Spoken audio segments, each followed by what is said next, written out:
अगली महत्वपूर्ण खबर का रुख कर लेते हैं, जो है उत्तर प्रदेश से जुड़ी, जहां आज यूपी एसटीएफ और पंजाब पुलिस के संयुक्त अभियान को बड़ी सफलता मिली।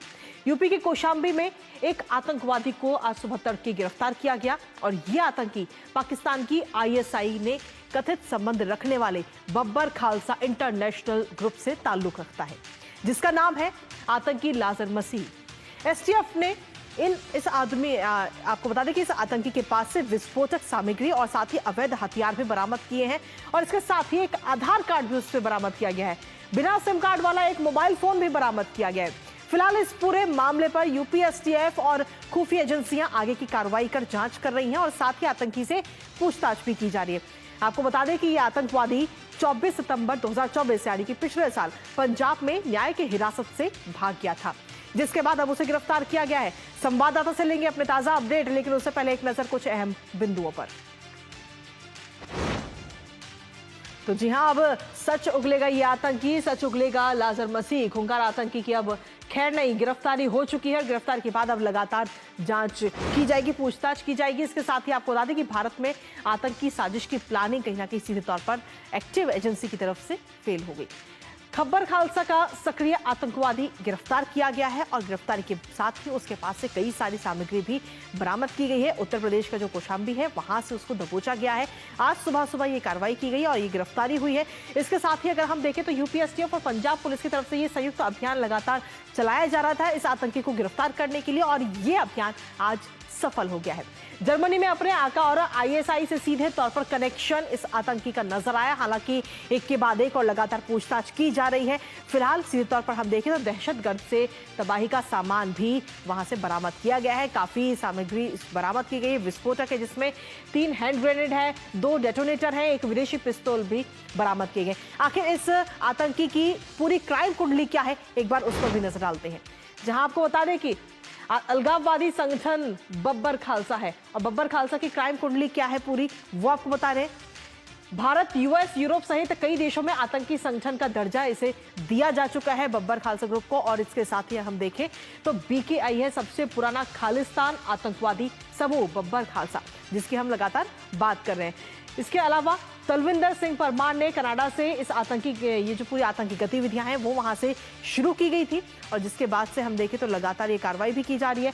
America, Canada, Britain, Germany, France, Belgium और साथ ही नॉर्वे तक के इसके जो चीजें हैं वो फैली हुई है, जो तार हैं वो फैले हुए हैं। इसके साथ ही स्विट्जरलैंड और पाकिस्तान तक भी इस पूरे बब्बर खालसा ग्रुप के जो है वो तार फैले हुए हैं।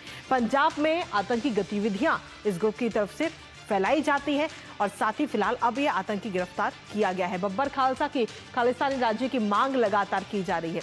तो ये तमाम चीजें अब निकल कर सामने आई। ये थी पूरी क्राइम कुंडली और इसके साथ ही अगर हम देखें तो इस पूरे मामले को लेकर के यूपी डीजीपी की तरफ से क्या कुछ कहा गया है इस कनेक्शन को लेकर, आइए आपको सुनाते हैं।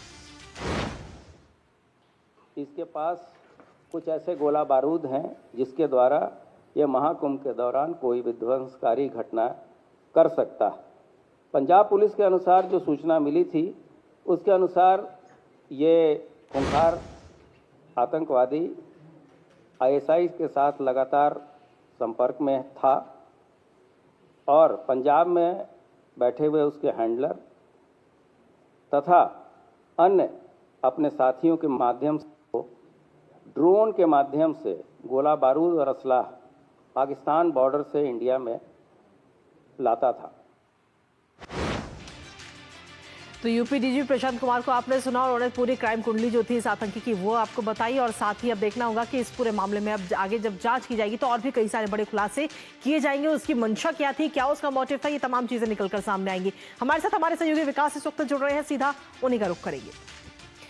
विकास, फिलहाल अगर हम देखें तो इस आतंकी को गिरफ्तार करने के बाद में अब लगातार उससे पूछताछ की जा रही है। साथ ही जो हमारी सुरक्षा एजेंसियां हैं वो भी लगातार इस पूरे मामले में जांच कर रही है और कई सारे खुलासे आगे आने वाले समय में होंगे। विकास जी बिल्कुल, बहुत बड़ा खुलासा हुआ है। आज प्रदेश के डीजीपी ने इस बात की जानकारी दी है।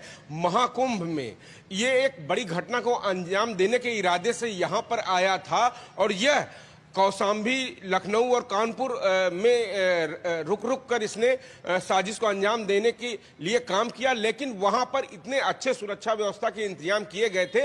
इसने इस बात को कबूला है एसटीएफ की पूछताछ के दौरान कि वो वहां पर करने की इन लोगों की साजिश थी, लेकिन वहां पर ऐसे सुरक्षा व्यवस्था के इंतजाम थे जिससे वो घटना को अंजाम नहीं दे पाया। यह इस कदर खतरनाक आतंकी था कि इससे पहले 23 दिसंबर को जो घटना पीलीभीत में होती है, जो मुठभेड़ होती है जिसमें 3 आतंकवादी मारे जाते हैं, उनसे भी इसका संपर्क बताया जाता था। यह इसके कनेक्शन सीधे पाकिस्तान से थे और पाकिस्तान से पंजाब के रास्ते जो हथियार की सप्लाई होती थी, मादक पदार्थों की सप्लाई होती थी ड्रोन के द्वारा। इसने इन बातों को कबूला है और इसके जो फर्जी पासपोर्ट बनवाने का इसका इरादा था, जो फर्जी आधार इसने बनवाया था गाजियाबाद से, उसके द्वारा ये फर्जी पासपोर्ट बनवाकर पुर्तगाल यहां से जाना चाह रहा था, ये निकलना चाह रहा था। लेकिन एसटीएफ के पास विभिन्न खुफिया एजेंसियों के द्वारा जो इनपुट मिले, उसके बाद एसटीएफ को ये बड़ी सफलता मिली है और इससे पूछताछ के बाद आगे की कई परतें खुलेंगी, क्योंकि इस आतंकी को यहाँ पर कौन लोग पनाह दे रहे थे, देश के बाहर भी इसने बात कबूली है कि कतर से लेकर पुर्तगाल तक इसकी कई जगहों से बात होती है, पाकिस्तान से बात होती है और उन जगहों से आगे के क्या मंसूबे हैं, कौन कौन ऐसे लोग हैं जो उनकी मददगार हैं और खास ये लोग मॉड्यूल्स के रूप में काम करते हैं। इन पर ऊपर बैठा सरगना इनको आदेश देता है कि आपको इस तरह की साजिश का अंजाम देना है और वो जमीन पर जाकर काम करते हैं। लेकिन ये खुफिया एजेंसी हैं जो और यूपी एसटीएफ है, इनकी सफलतम कार्रवाई है जो ये पकड़ा गया है और निश्चित रूप से इसके पकड़े जाने के बाद और कई कड़ियां खुलेंगी इसमें। चलिए, फिलहाल बहुत बहुत शुक्रिया विकास, तमाम जानकारी और अपडेट्स हमारे साथ साझा करने के लिए।